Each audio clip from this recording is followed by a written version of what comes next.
I thought the Patriots were completely outclassed, outcoached by the Dallas Cowboys in all three phases. I thought the Patriots weren't. I didn't think that they were prepared for this game. I didn't think that they came out well at all in any of the phases of the game, and that's a big issue. The Greg Bedard Patriots Podcast is brought to you by FanDuel, the exclusive wagering partner of the CLNS Media Network. That was ugly. That was brutal. That was horrific. That was horrendous. Any adjective that makes you just want to puke, you can throw it out there about this game against the Cowboys. We're going to get into it. And Greg has stats. He has thoughts. I have thoughts. But before that, I want to tell you this episode of the Greg Bedard Patriots Podcast with Nick Cattles is brought to you by FanDuel, the exclusive wagering partner of the CLNS Media Network, and AG1, the daily foundational nutrition supplement that supports whole body health, and Factor, America's #1 ready-to-eat meal kit, and Odds Are, the mobile app that you need to know what bets of the day are the smart ones. All right, Greg, before we get to Cowboys Patriots from Sunday and that dreadful, dreadful game we watched, let's start with a part of that dreadful game, because it wasn't only losing the game the way that you did in humiliating fashion, you also lost two of your best defensive players. And of course, I'm talking about Christian Gonzalez and Matthew Judon. Gonzalez sounds like he has a torn labrum, and he's getting a second opinion to see how long he might be out. That's TBD. Adam Schefter earlier today reported that Judon has a torn biceps, and he's going to be out for at least 2 months. He's having surgery on Wednesday. Just your thoughts on those two losses. Yeah, I mean, not good on both fronts. I think that at least with Matthew Judon, the Patriots have numbers at edge. They have options. It's one of the few places that in safety where they have depth on this team. So they have options. I don't like that Matthew Judon was on the field late in that game. They had plenty of other guys they could have played. They could have gotten Josh Uche more every down reps. They could have played Anthony Jennings. They could have played Jelani Tavai. They could have played Cleon White. Judon's one of the first guys that should be out in a blowout. I think that we would both agree on that. I would, as far as how the Patriots move forward there, I do think Jennings will get some of the snaps. I think they will entertain Keon White. I think he's a guy who has shown that his future is standing up on the edge, and he can be very strong on that side. So I'd like to see him get more reps. I doubt they do the Josh Uche thing. He didn't have some. He had a couple tough run reps in this game as well. So I think they just keep him in his role. Dietrich Wise is also an option. Gonzalez, disappointing because the kid was off to a great start this year. The Patriots, if they can get somewhat healthy, if they can get Jack Jones off of IR this week, I don't know whether that's going to happen. Sounds like it's not going to happen. Marcus Jones down the line. John Jones needs to play now. He's has been getting better with I think he has an ankle injury, but they're basically sort of back to where they were last year. Towards the end of the year with John Jones and sort of assembly of guys. So it's not good, but it's better that they lose people on defense at this point than offense, and we'll have to see where they go from here. Yeah, look, they won 8 games last year without Christian Gonzalez, but you need Jonathan Jones and Jack Jones back healthy, ready to play. And I agree with you about Judon. I posted on X on Sunday, why is Judon in the game? What are we doing? And the idea that he was out there playing angers me enough. But then to again see Bill Belichick handle the post-game question the way he did is just so disingenuous. It slaps everybody in the face. It's taking zero accountability for having your best defensive player out there on the field when you're down by 4 freaking touchdowns on the road. You have no chance of coming back. And for Bill to stand up there and give us somebody's got to play. Yeah, Greg just mentioned all the names that could have played instead of Matthew Judon. And I'm sick of that BS. And everybody else should be sick of the BS. It's okay to handle questions like that when you're winning Super Bowl after Super Bowl and you've done what you've done for the first 2 decades. It's okay. The first 2 years, I'll even give the benefit of the doubt. Maybe even last year, I'll give you some leeway. But after what this team has done, what are they, 30-34 since they started 8-0 in 2019? And he still goes up there at the podium and he handles questions like that? Like, we're not stupid, Bill. You have other guys out there to play. Oh, wait a minute. So you didn't stop the game when Judon got hurt? You actually continue to play defense? How's that? I thought Judon was like the only guy you could play. Ridiculous. All right. So the Cowboys game wasn't good. Just before we get into specifics, which we're going to, as we always do on this pod, just kind of your general thoughts about the game and also people's reaction to the game, Greg. Yeah. Now, look, I thought the Patriots were completely outclassed, outcoached by the Dallas Cowboys in all three phases. I thought the Patriots weren't. I didn't think that they were prepared for this game. I didn't think that they came out well at all in any of the phases of the game, and that's a big issue. We'll get into the quarterback and his day, but in general, I've heard some of the reaction, and it's typical, and I understand and I encourage it, and everyone's fans, and I understand the passion, love the passion. It's what helps us have this podcast. It's what helps me have BSJ. Yep. But I do think people need to calm down a little bit. It is not the end of the world that the Patriots are 1-3 and that they got their asses handed to them on national television, that their quarterback looked like a mental midget out there. I know how bad it looked. Okay. It was bad. And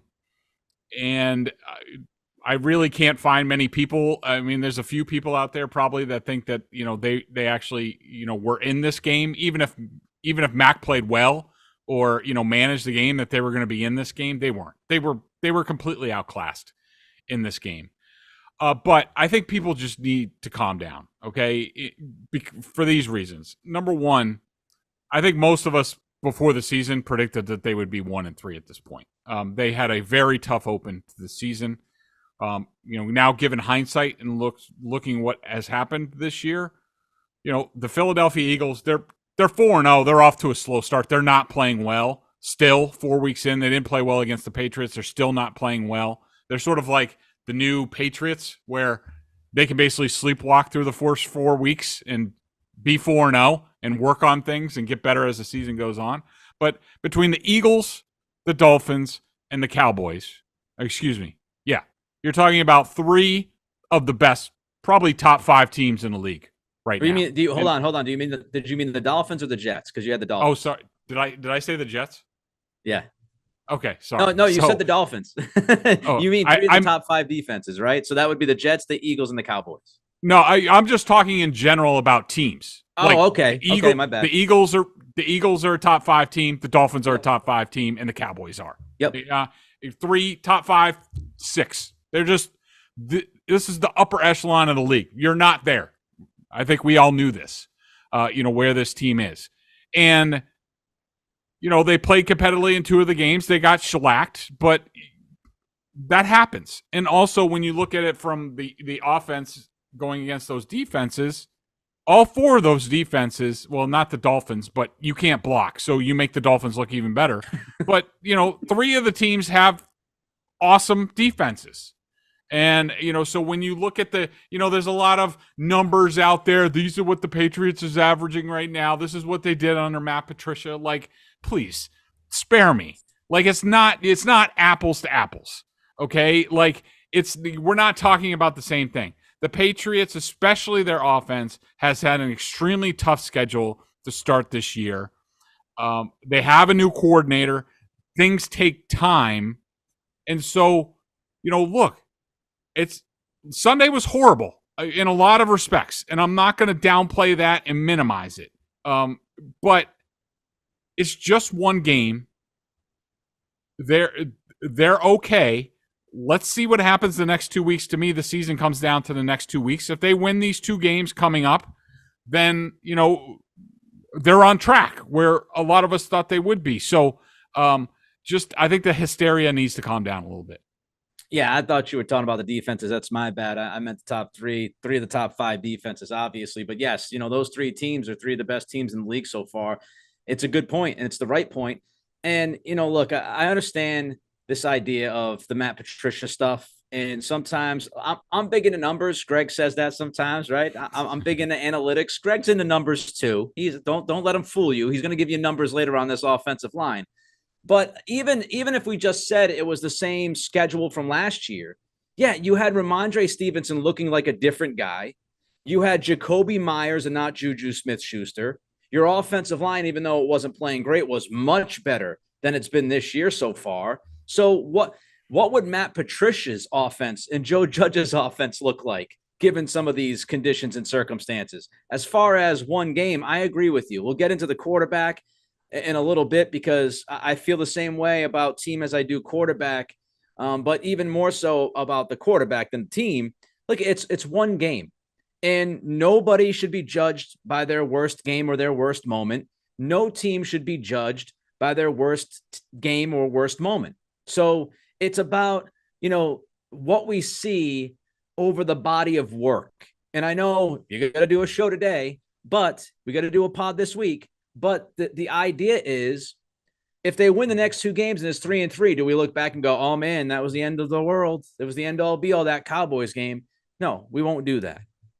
Snap into action this NFL season with FanDuel, America's #1 sportsbook. Right now, new customers get $200 in bonus bets guaranteed when you place a $5 bet. That's $200 in bonus bets, win or lose. I love those little suckers, those little bonus bets. It's like free money. If you've been thinking about joining FanDuel, there's no better time to get in on the action. The app is easy to use. There's a wide range of betting options, including spreads, player props, over-unders, and more. So visit FanDuel.com/Boston and kick off the NFL season. FanDuel, official partner of the NFL.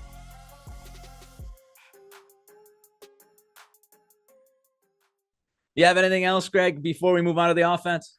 So, I just wanted to say that, I think that, this team, when you look at it, where they are, look, there's 13 games left. And I think this game, to me, felt a lot like the Kansas City game in 2014. Now, I'm not comparing these teams. We know who the quarterback was. We know that team had Super Bowl talent on it and when it ended up winning the Super Bowl that year. But, they went out there, they lost, I think, 41-14, national television, Kansas City. Tom Brady was terrible in the game, threw a pick six, got pulled with like most of the fourth quarter left. Jimmy Garoppolo came in. There were questions. Belichick fielded questions after the game about, is Tom Brady still your starter? So these things, these things happen. They do, even to the best. And we might as well get into the quarterback right now, while we're at it, because it's, look, Tom, I know we all think of Tom Brady that he was perfection when he's here. Let me break it to you. He was not perfect when he was here. Okay. He had 6 games with 4 interceptions. He had 49 games in his career with at least 2 interceptions, which is what Mac had the other day. There have been games where he looked terrible, where nobody was open, the pressure was getting to him, he saw ghosts. And what we saw from Mac Jones on Sunday, to me, once the strip sack happened, he was fine until then. Then the strip sack happened, which, look, can't happen. He got sped up. And that's what happens when your quarterback has faced just undying pressure to start this season. And I'll bring up my stats now. On Sunday, he was pressured 52% of the time. It was by far the most he has ever faced in a game with the Patriots in his career. Not coincidentally, it's the worst he's ever looked. That's what pressure does to a quarterback. I don't care who it is. I don't care if you're Tom Brady in his prime. If he's pressured on over half his dropbacks, he's going to get affected. And Mac Jones was affected in that game. He got all out of sorts. This has probably never happened to him. I mean, going back to Alabama and the line that he had there, he's probably never been in this position. But what I saw was a quarterback that lost his mind. And that is the effect that pressure has on quarterbacks. And it's not just this game. To start the season in the first 4 weeks, in 4 games, he's been sacked 8 times. He's been hit another 20 times. He's been hurried 40 times. That's 68 total quarterback pressures. That's a pressure rate of 41.2%. And just to give you some context, in my history of doing this, with Brady, with pocket quarterbacks, about 33% is sort of like the dividing line. Anything over that, you're chancing it for the quarterback. Anything over 40, you're in big trouble. That quarterback basically needs to pull the game out of his rear end. Anything over 50, red light, you're done. And for the season, he's been pressured 41% of the time. Their run blocking was terrible on Sunday. It was like 54% stuffed run rate. For the year, it's 35%. So more than 1 in 3 of their carries goes for 1 yard or less. The blocking is terrible. The pressure got to Mac Jones. And I know some people are like, oh, look at his attitude on the sideline. Look at him after the game. That's the effect that pressure has on quarterbacks. It's basically like PTSD. Like, I think he was in shock. Like, it's one of those, like, I'm sure a lot of our listeners have seen the movie Slapshot. Remember the goalie when he has all those shots in the game and he goes back in the locker room and he's still seeing shots and he's freaking out and he sees, like, that's what happens to quarterback. Mac Jones was seeing ghosts. Anytime he saw Micah Parsons, even a part of his jersey, like, after the strip sack and after the pick six, like, he was freaked out. One play, I thought that he forgot what the play was when he dropped back. He just took off. He went into a 3-step drop. Nobody else was doing that. He just took off. Like, he lost it. But to me, that's not an indictment on Mac Jones, the possible franchise quarterback for this team. It was a low moment for sure. It was terrible. But I'm telling you, this happens to every single quarterback and would have happened to just about every quarterback on Sunday if they were behind that Patriots line against that Dallas Cowboys pass rush. Completely agree with you. I could not agree with you more. Go back to Patrick Mahomes against Tampa. Remember his offensive line was banged up and Mahomes had no time to throw the football. And it was everybody's go, what's wrong with Mahomes? People don't like talking about the offensive line because it's not sexy. The quarterback is sexy. The quarterback you can break down because everybody watching the quarterback could say, oh, bad decision. We can all see it. We all know it. We don't really know when an offensive guard doesn't necessarily block somebody the way he's supposed to, right? We don't really know when they're, not blocking slants and all of that up front. We don't know those intricacies of trench play because it's boring and it's stuff. And Greg brings it up and people go crazy on Greg. Oh, offensive line play. But what Greg is saying is absolutely the truth. Any quarterback on God's green earth, if they're getting pressured more than 50% of the freaking time in a game, guess what? That quarterback's not going to play well. Now, does that excuse the decision-making? No. You got to take care of the football in the strip sack. You can't throw across the field for the pick six. That's a horrendous decision, and nobody is defending that. This game was mostly on Mac to a point because of those plays and the way that he played. But if you're expecting a quarterback Y, to be back there in the pocket on Sunday and be able to pick apart this Dallas defense, given the situation that Mac was facing, you have unreasonable expectations. That's on you. I also want to just look at the coaching for a minute because there is a reason why all of this pressure is happening. And one shining example of that is by leaving Micah Parsons on an island against Vidarian Lowe multiple times in this game. Bill Belichick will forget more football than I will ever learn. But Greg and I and many others talked last week. And if you are going into this game as an offense, if you have one job, we talk about doing your job. If you had one job this week that we just saw against Dallas, if you had one job as an offensive line and as an offense, it would be pay attention to Micah Parsons. How many times do we say it? Bill Belichick never gets beat by the best player on the other team. Micah had like 10 hurries in this game. He was living in the backfield. How does that happen? It's not just a talent issue. Vidarian Lowe was awful against the Jets in pass protection. How was he left alone? The strip sack happened, Fowler one-on-one against Vidarian Lowe. So it's a lack of talent and it's bad coaching. It's things that weren't happening until the last 4 or 5 years, and especially not at this consistent of a rate. Everybody and their mother knows Micah Parsons just absolutely can demolish a game. As a matter of fact, He's a big reason why that he just absolutely killed the Jets. Like, the Jets decided to go one-on-one. The Giants did some of that. Like, he's going to murder you when you do that. It's inexplicable. It's absolutely inexplicable. I agree with you, Nick, about it looked like the game plan coming in by, Bill O'Brien. And, we talked about it last week. In full transparency, I thought the same thing. I thought that the Patriots were going to be able to go toe-to-toe with this Dallas defense, that they were going to be able to run the ball between the tackles. Me too. The Cowboys are small on the interior, and they, because we've seen them, the Eagles game, they ran, a bunch of quick stuff. They didn't run any quick stuff in this game. And, part of their plan against Micah Parsons was to put tight ends over there.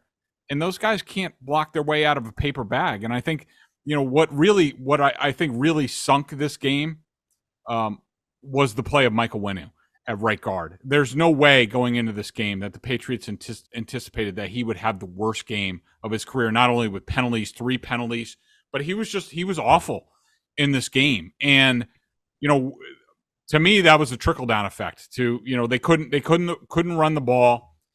I'm sure they had some things built into their game plan where they're going to do different runs and they're going to be ball control and they're going to do play action off of that.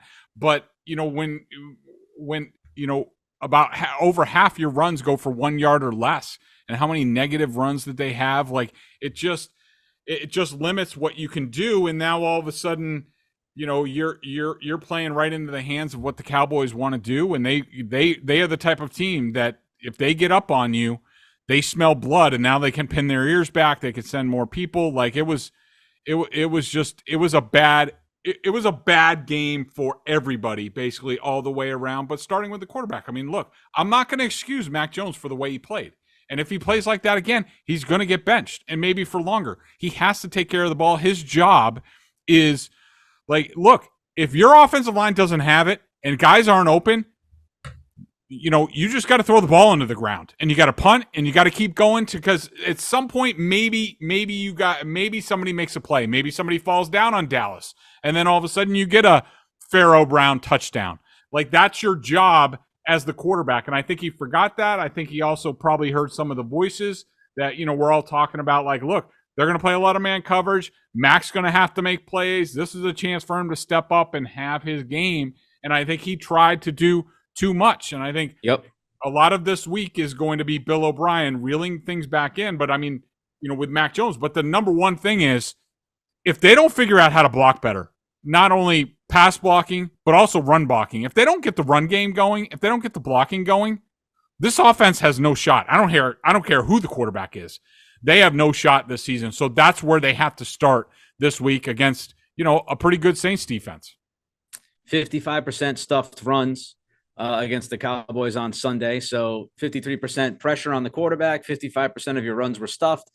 Not a good situation. Again, I will agree with you on Mac. I feel like we always have to circle back and each say that Mac made terrible decisions, because as soon as you start talking offensive line, people's brains melt and they think that you're excusing some of the decision-making. No, it's not excuse. He was awful on Sunday. He was dreadful. It's the worst game of his career. We all agree about that.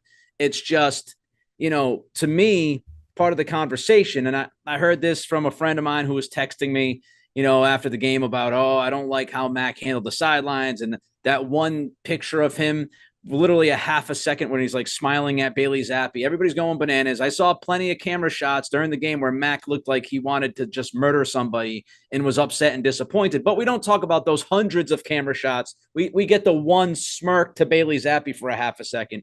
And people think like, he looked like he didn't care. I actually think it was the exact opposite. I agree with Greg, and I posted this on Sunday. After the strip sack, he sped up. He tried to do way too much. What he looked like to me was a guy that actually cared, was a guy that looked around and said, I've got to try to make a play because nothing's working. And he started to speed up thinking that way. So I think it's the opposite. I think he played so badly, not because he didn't care anymore. I think he started to press and he started to put too much pressure on himself. He started to try to do too much. He knows you're not supposed to throw that football across the field. He knows that. He knows you got to protect the football when you're running away from a pass rush. And I think he was just trying to do too much. With the busy fall season already in swing, you might be looking for wholesome, convenient meals for jam-packed days. Factor, America's #1 ready-to-eat meal kit, can help fuel you up fast with chef-prepared, dietitian-approved, ready-to-eat meals delivered straight to your door. You'll save time, eat well, and stay on track with your healthy lifestyle. First of all, I got an email saying, be on the lookout for it when it was delivered. It was ready to go. You could tell that it was fresh. These guys know what they're doing. Too busy to cook this fall, but want to make sure you're eating well. With Factor, skip the extra trip to the grocery store and the chopping, the prepping, the cleaning too, while still getting flavor and nutritional quality you need. Factor's never frozen fresh meals are ready in just 2 minutes. So all you have to do is heat and enjoy and get back to crushing your goals. I loved, this was my favorite one, loaded bacon shredded chicken with sauteed spinach, green beans, and ranch sour cream. This only has 650 calories. I got the keto option to keep with my diet. There are so many options over there. Basically anything you want to do in terms of dietary restrictions, they can do it. You got to check it out. Head to factormeals.com/Bedard50. That's code Bedard50, BEDARD 50 at factormeals.com/Bedard50 to get 50% off. Two more things that I wanted to hit on that, Greg. Number one, this really began in the second half against the Jets. That's where the stuff really began. Mac was good to really good in the first half, considering who we won against. Look at what the Jets did to Josh Allen and Patrick Mahomes. Did you see Mahomes on Sunday night? He wasn't good. He ran well for his life, but he wasn't good. Josh Allen was abominable in week 1. Turned the football over 4 or 5 times. In the second half, the Jets started to get to Mac, and Mac's level of play steadily declined. He came back into the Dallas game. The first 2 drives, I thought he played well. Gesicki, that throw was a fine throw, should be a touchdown. He was held, fight through the route, do what you got to do. But then I think, as you mentioned earlier, Greg, about PTSD, I think Mac started to feel PTSD after that strip sack. It was the second half of the Jets game, and then he started to think about, seeing all these guys after him, and he was shook. He panicked. He freaked. He lost his mind. Quarterback can't do it. He did it. Fact. That's what happened. And so, you see some of that, and it happens to other quarterbacks. It happens to other guys. I forgot my second point, so I'll just move on. I want to look at the bigger offensive thing here, because I find it difficult where people are in this battle, right? You're for some reason, it's always black or white. You're anti-Mac or you're pro-Mac. You can't be like, all right, let's see what Mac can do if he actually has an offense that's working and functional. Greg, let me lay this out for you. You have pocket passing quarterback. The first thing you want when you have a pocket passing quarterback is at least a competent offensive line. Last time I checked, as Greg has illustrated to you during this pod, this is far from a competent offensive line. If you don't have a competent offensive line, you want to get rid of the football quickly. To get rid of the football quickly, you have to do one of 2 things. You have to scheme that up somehow, some way, and or you need quick receivers that can win at the line of scrimmage and that can get open within 2 seconds. So Mac doesn't have the offensive line that's competent.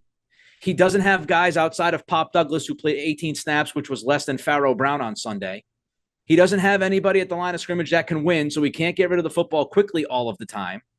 Then you would say, well, maybe he needs a legit number 1 receiver, because there's been teams that don't have guys that win off the line of scrimmage, but they have that one guy that you can go to, that you can trust. You've got one dude on third down, have to have it. I've got him. Mac doesn't have that. Then you look at it and go, well, hey, okay, not a competent offensive line, no receivers that can win quickly, no legitimate number 1 threat as a pass catcher. Maybe we'll run the football. Nope. Can't run the football either. So let's take Mac's face and his name away from it. Let's just call Skippy McGee as your quarterback, okay? Skippy McGee, come on over. Let's say Skippy McGee was a first-round pick. He played in an SEC school. He had a really good college career. And Skippy McGee comes in and he's a pocket passer. Okay? Is Skippy McGee going to survive what I just laid out to you? How many quarterbacks, Greg, in the league are going to be able to consistently, and this is not to excuse the decision-making that we've seen from time to time, I'll say it again, but how many quarterbacks, Greg, in the league are going to play at an above-average level week after week after week if you are handed what I just laid out to you? Only a select few, like, Josh Allen and probably Patrick Mahomes, and that's about it. I mean, look at the start that Joe Burrow's off to this year with the Bengals, and he has great wide receivers. A lot of it is his injury, of course. But that's the thing about how these Patriots are constructed, and we've been talking about this for a long time. I mean, if this is what Bill's going to do in the modern game, which is basically build Cleveland 1994 again, then he needs to go sell the farm and get some elite quarterback, because that's the only person that's going to be able to operate this. I mean, that you have a guy that you're not sure of, and I'm not sure of. I don't know. I mean, I think after his rookie year, I said I think he might be the franchise guy.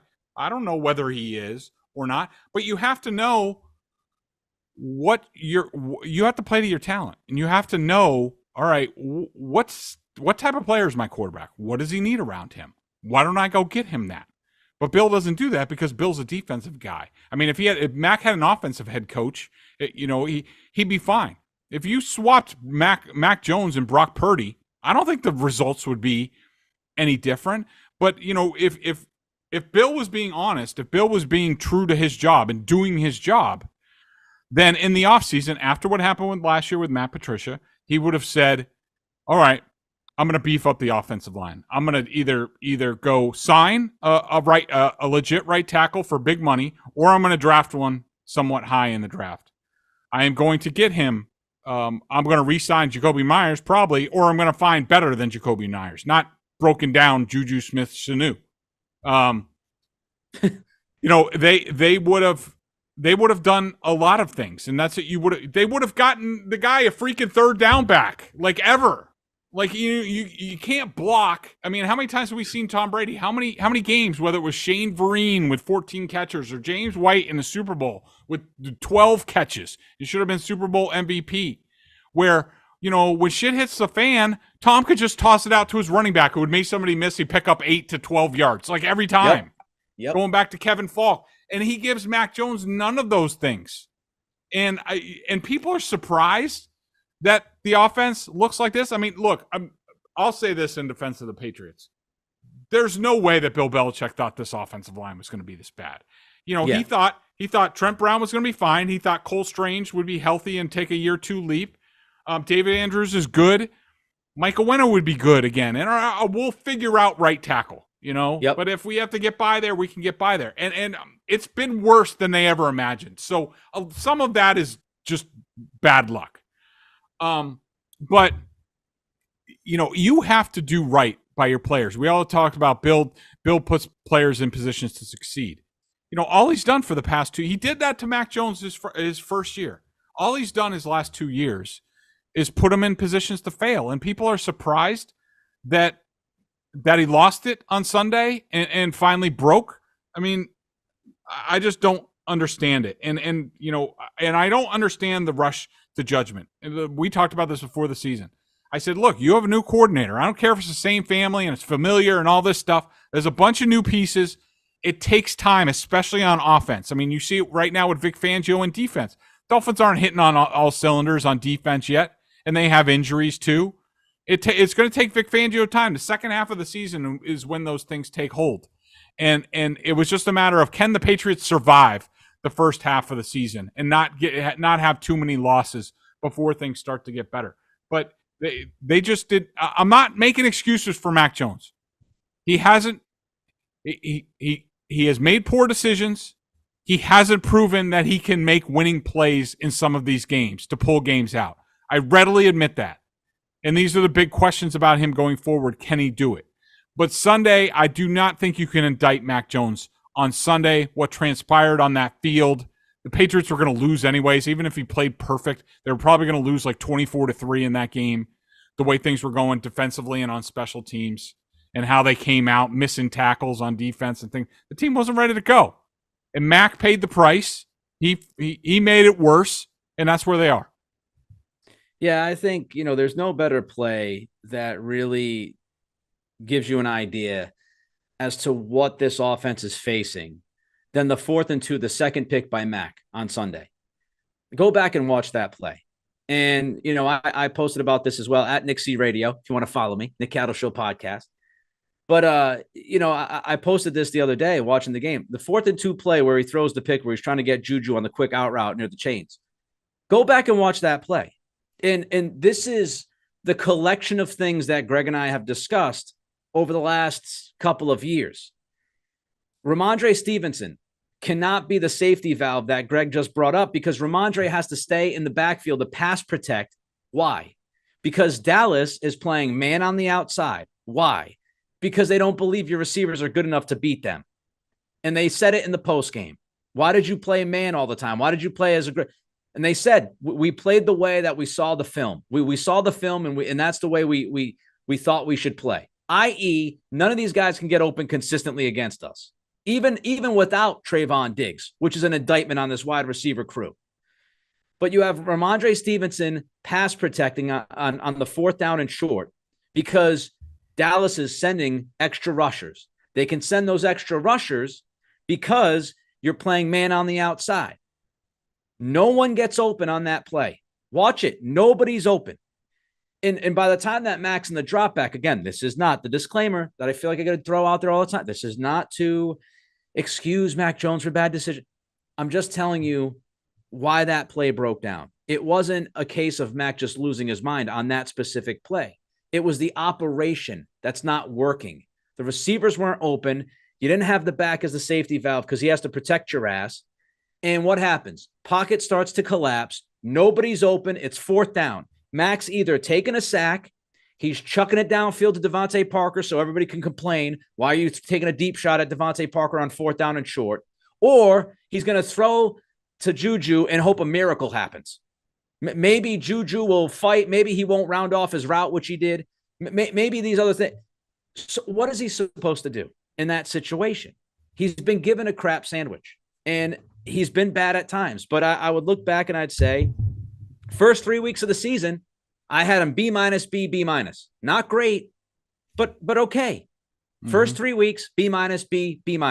Greg has said on this podcast, I think it's like 7 out of the last 10 games or whatever it was heading into the Cowboys game, Mac had games where he had more plus plays than negative plays. This team is still losing consistently, even when Mac plays okay. And the fact is, they had a quarterback in his rookie season who played well enough, folks. He was named one of the top 100 players in the league by his fellow players. I won't do a Pro Bowl alternate, whatever. But he had a good, solid rookie season. And if you go back, there were 7 games in that season that Mac Jones led them to a comeback. And they failed him 5 out of those 7 games. Put them in position to win. It was fumbles by your running backs. It was the defense giving up big plays to Dallas. It was Bill Belichick going super conservative and trying to kick a 50-plus yard field goal with Nick Folk when we all knew that wouldn't work out. It was punting in overtime when you shouldn't. He was in position. So when you start to just look at all of these things at play, it's frustrating. And it's frustrating because, Greg, we've talked about it since 2019, man. And I mentioned this on my pod this week. Tom Brady told all of us, when the Patriots started 8-0 and Brady went to the podium miserable, and Brady kept telling everybody, we're not as good as people think we are. People said, oh, that's hard-o Brady. He's just spoiled. He's used to winning so much. No, Brady looked around and said, we ain't got the horses that can win on the outside. Our offense is extremely limited. He knew that. He knew exactly what he was talking about. And they played losing football the rest of that season. The book, Greg, has been out on this offense, man, since 2019. Play man coverage, muck up the middle of the field, right? Take the short stuff away, play man, get aggressive on the front, and attack the quarterback. And he's not, and it doesn't matter. Brady in 2019 didn't have enough answers. Mac Jones right now doesn't have enough answers. And that, I'm mystified how Bill Belichick who we all consider to be one of the greatest, if not the greatest coach of all time. I'm mystified that he can look at this same problem year after year after year after year and fail to address it. It's staring us right in the face. Defense, get ready. The Saints, I'll give you a little preview before we get to the preview later this week. The Saints play man coverage a good amount. And guess what? When they play man coverage, they're really good. So guess what we're going to see on Sunday?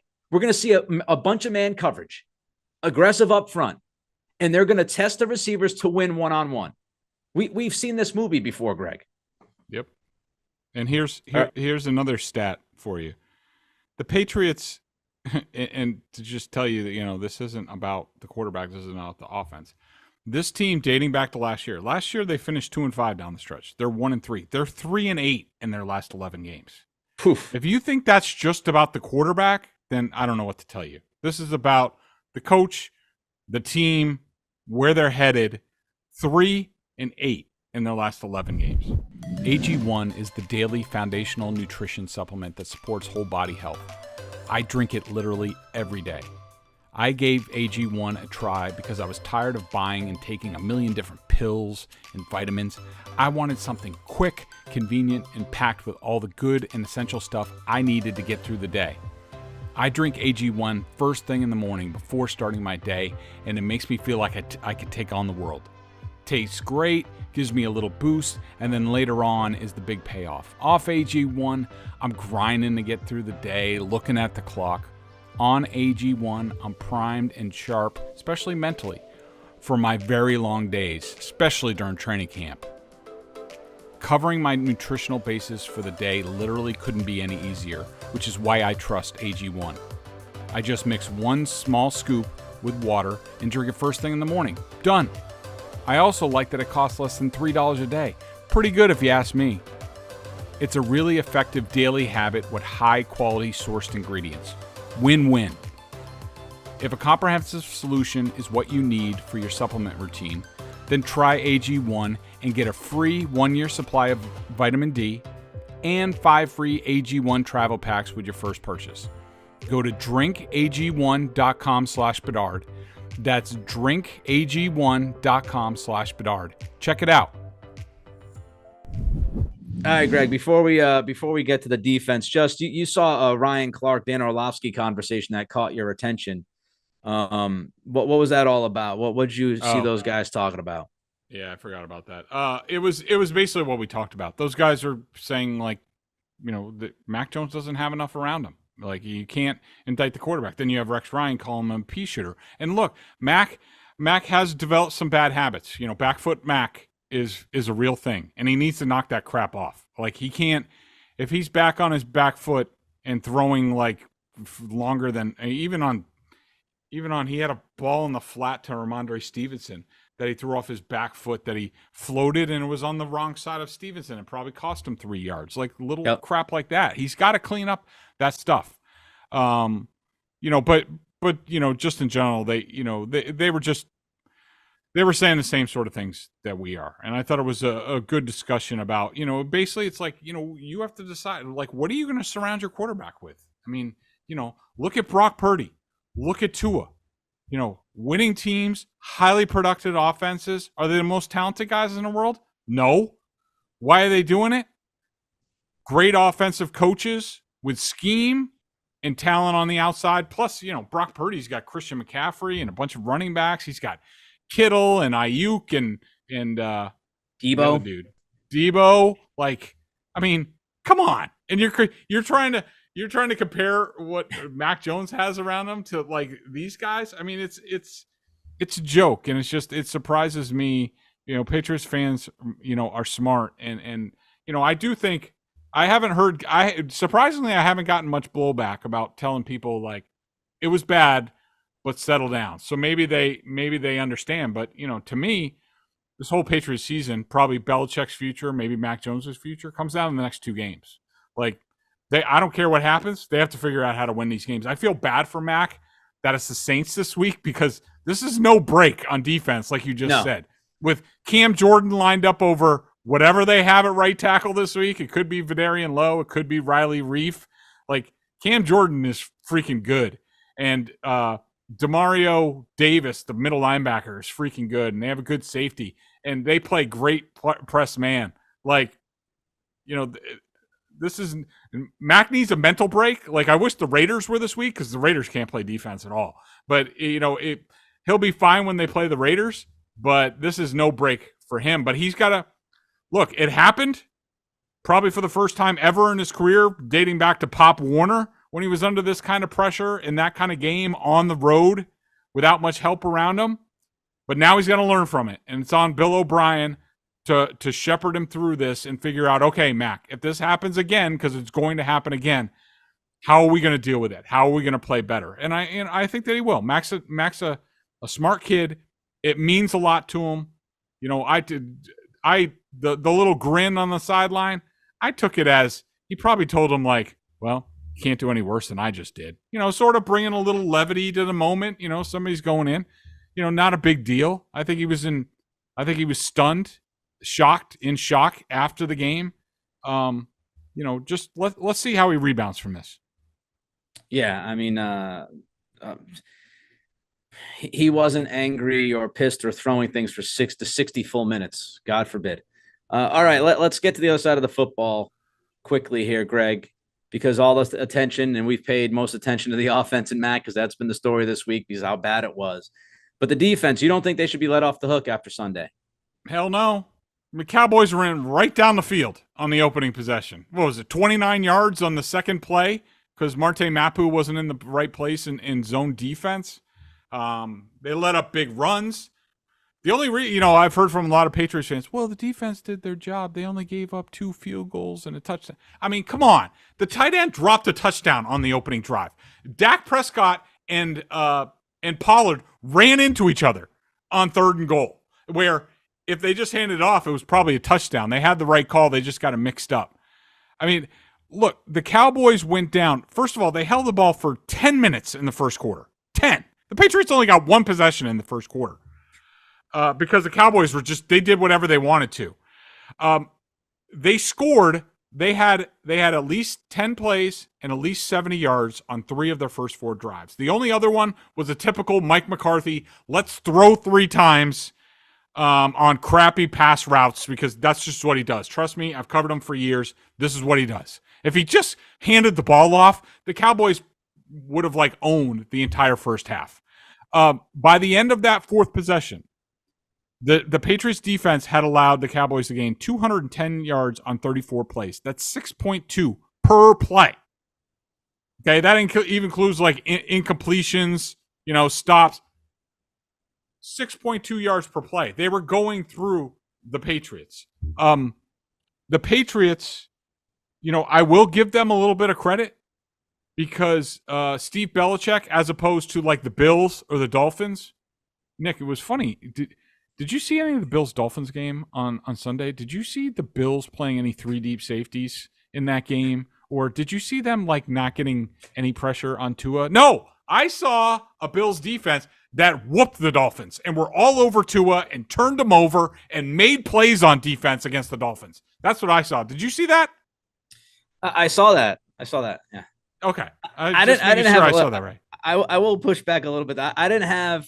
I'll say it again, and I know they could have given up a couple of other plays in the Dolphins game, but I didn't hate the approach to kind of limit the big plays. And yes, they played conservatively. What bit them in the ass against Miami was red zone defense in the first half. 2 out of 3, they gave up touchdowns. They allowed Miami to finish drives, which was, not the point of it all. That's not what you're supposed to do, right? when you're going against that team. Fair enough. But I will give Steve Belichick, credit.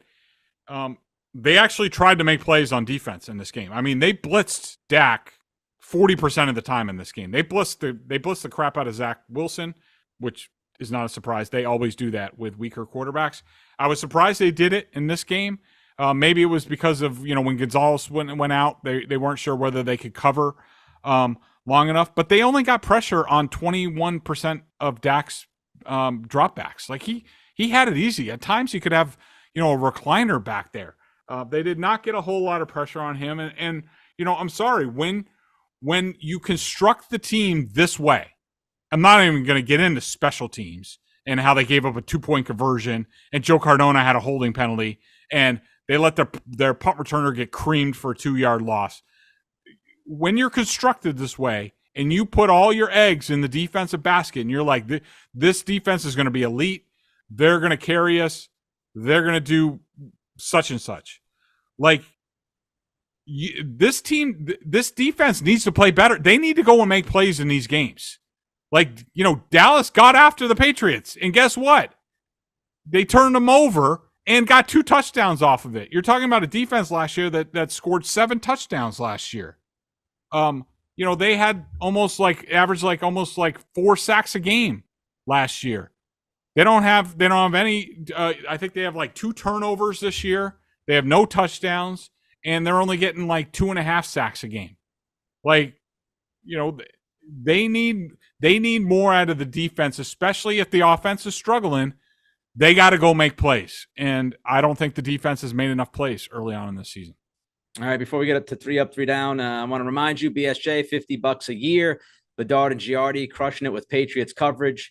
Always great stuff from them. Also, this episode brought to you by FanDuel, exclusive wagering partner of the CLNS Media Network. New customers get $200 in bonus bets guaranteed when you place a $5 bet.